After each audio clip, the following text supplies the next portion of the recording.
some time here, but now that week one is underway, well, just finished, we wanted to do a video about how our fantasy football league is going and all the scores, stats, what you guys need to know about the upcoming weeks, any kind of news, and any kind of advice that we could give you guys.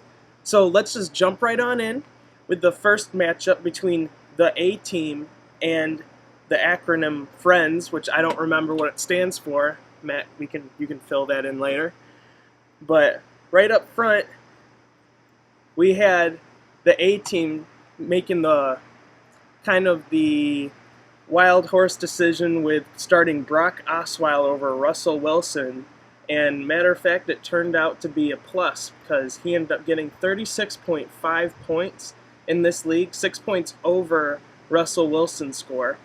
I really wanted to spotlight the A team's decision to start Osweiler because of her addition with Hopkins and her overall tendency to start the Texans players over anyone else on her team because she wanted to take the gamble and try something new for a change.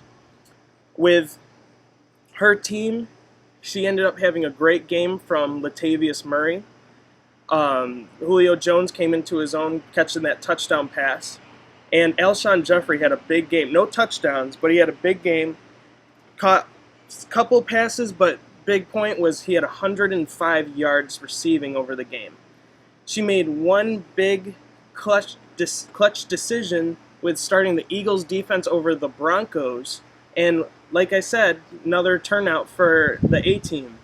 But sadly, she did not pull out the win with FRIENDS taking over. Started Alex Smith, had DeMarco Murray, Lamar Miller, Jeremy Maclin, and Melvin Gordon well over 10 points in this league. Alex Smith with a 59-point game because of our bonuses. We had an extra points given here and there, kind of reward these guys. But my big player to watch from FRIENDS was Melvin Gordon. I've been asking him to come up with some kind of a trade between me and him for Melvin Gordon because I as well had a lot of faith in him with Stevie Johnson going down. And now even with Keenan Allen going down, we're going to see a lot more from Melvin Gordon. So that was a great move from FRIENDS. Next matchup, we have Gryffindor versus Super Mariota. Gryffindor had a great performance from several players, but I wanted to spotlight Kelvin Benjamin.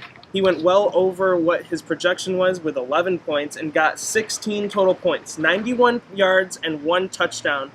Sadly, Carolina could not pull out the win over Denver, but it's looking great for Kelvin Benjamin early this season. Overall, Gryffindor plays a lot of the Panthers, but his strategy spotlights their main focal point with Cam, Kelvin, and Greg Olsen. Well, as well as the Panthers' defense, but that's kind of its own entity. Overall, Gryffindor pulled out the win, even though benching Larry Fitzgerald with his 2-touchdown game. They played Super Mariota, who had a great performance from their quarterback and tight end, Julius Thomas. Although he couldn't pull out the win, he shows a lot of backbone with his bench. He had Danny Woodhead, Theo Riddick, Amir Abdullah, and obviously Marcus Mariota, based on the team name. They had well over 10 points, almost in the 20s mainly. Mariota with 39, Abdullah with 19, Theo Riddick with 24, and Danny Woodhead with 19 himself. We just see a lot of change coming out here with a bench team almost playing as well as their starting team. With the next matchup, we had our brand new to the league matchup, the Medic in Pink and Ferocious Vikings. The Ferocious Vikings came out and ferociously destroyed the Medic. When you played Drew Brees and Brandon Cooks in this game, you pretty much just wrapped up the game as it is. Drew Brees with the bonuses averaged, he got 74.8 points, and also with the bonuses, Brandon Cooks had 41.4. Overall, if this didn't happen, we would have seen a huge game from the Medic, but she had Breeze, Brandon Cooks, and the Vikings defense playing. Vikings had 23 points from interception, 2 fumbles, and 2 touchdowns. But when it came down to it, ferocious Vikings just pillaged this team. Medic had a great game from Antonio Brown, Blake Bortles, and even LeGarrette Blount. But sadly, she ended up benching Spencer Ware. That was what killed her on this one. And I know it was a late switch, add in, add out, but it ended up killing her chances to win because she lost 183 to 146. Our next game, we had a vet from our fantasy football league and a new player as well. And it turns out that the new player came up to show that he is a force to be reckoned with in this league. Starting Andrew Luck, who had a fantastic game and with bonuses had 73 points total. He also had help from Mike Evans getting 20.9 points with the bonus, and pretty much just wrapped it up with that. When on his own, he had a great bench performance from his own sleeper pick, Chris Hogan from New England Patriots, had 60 yards and a touchdown, getting 13 points himself. Also, we had TJ Yeldon on that bench too, who started in place of injured Chris Ivory. From Mr. Rogers' neighborhood, his opponent, we saw a good game from Jordy Nelson and Jeremy Langford, but we didn't see the same Aaron Rodgers that we're used to seeing when he only threw for 199 yards, but he had the 2 touchdowns, so that kind of factors it all in. Hopefully we can get a better game from Mr. Rogers' neighborhood coming up next week. We'll see what his team ends up being as he gets Le'Veon Bell coming back pretty soon. Not this week or next week, but pretty soon. And then, last but not least, we have our final game of the series, or of the week 1, with the Comeback Kid and the Six God Steelers. Comeback Kid wiped the floor with his first couple players being Carson Palmer, C.J. Anderson, David Johnson, and A.J. Green. That alone wiped the floor. A.J. Green getting 37 points, David Johnson 20, C.J. Anderson 27, and Carson Palmer 41. We had Comeback Kid. He came back with a 169 game over 127 with Six God Steelers. Six God Steelers is a huge Steelers fan, and we saw a big game from Roethlisberger and D'Angelo Williams. Only problem was he benched Dante Moncrief and Doug Baldwin. Hopefully we can see something coming from him. And Gary Barnidge did not have a single catch in this game, getting 0 points altogether. Let's see what we can do with Six God Steelers as he can come back. Maybe get another running back in the mix. Maybe get something going to revitalize this team. So that's pretty much the matchups that we had this week for week 1. I wanted to talk about what was very impressive, like the impressive players and the very disappointing players this week. First off, very impressive on my list, Melvin Gordon, number 1 overall.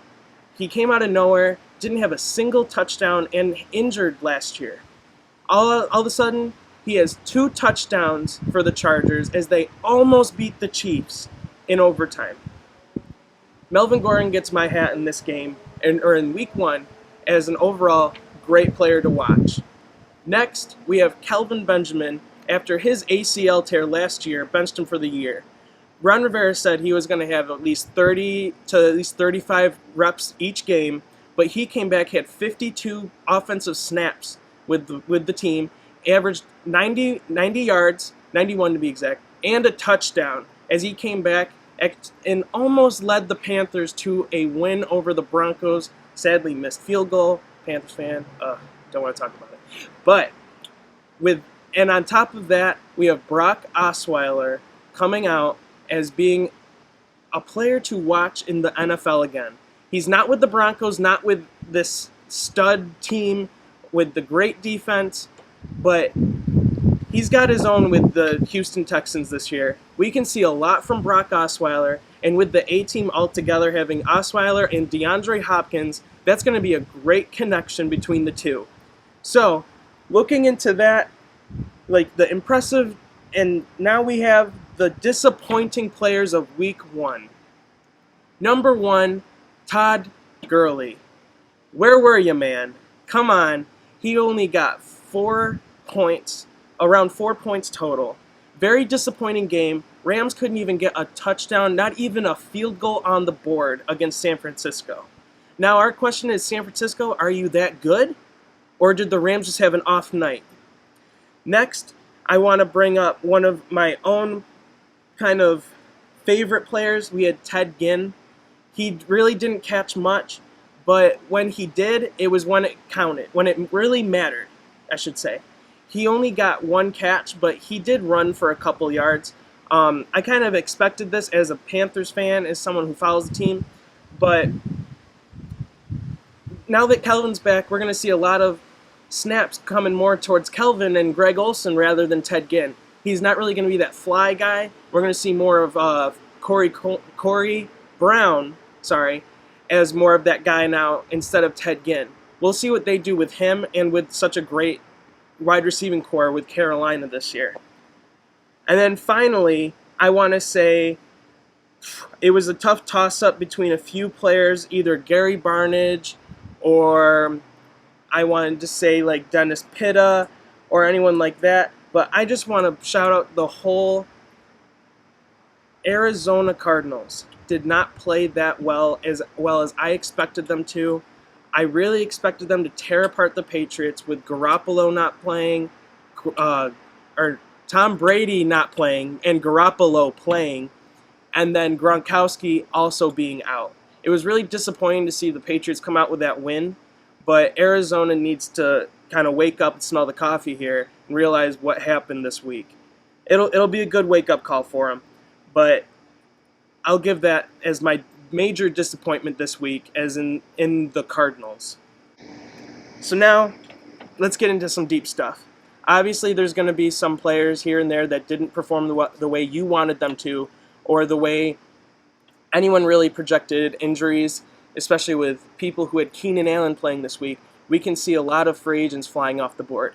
I wrote down several free agents that are possibly in your league that you can pick up to try and fill in. First off, we have Will Fuller from the Houston Texans.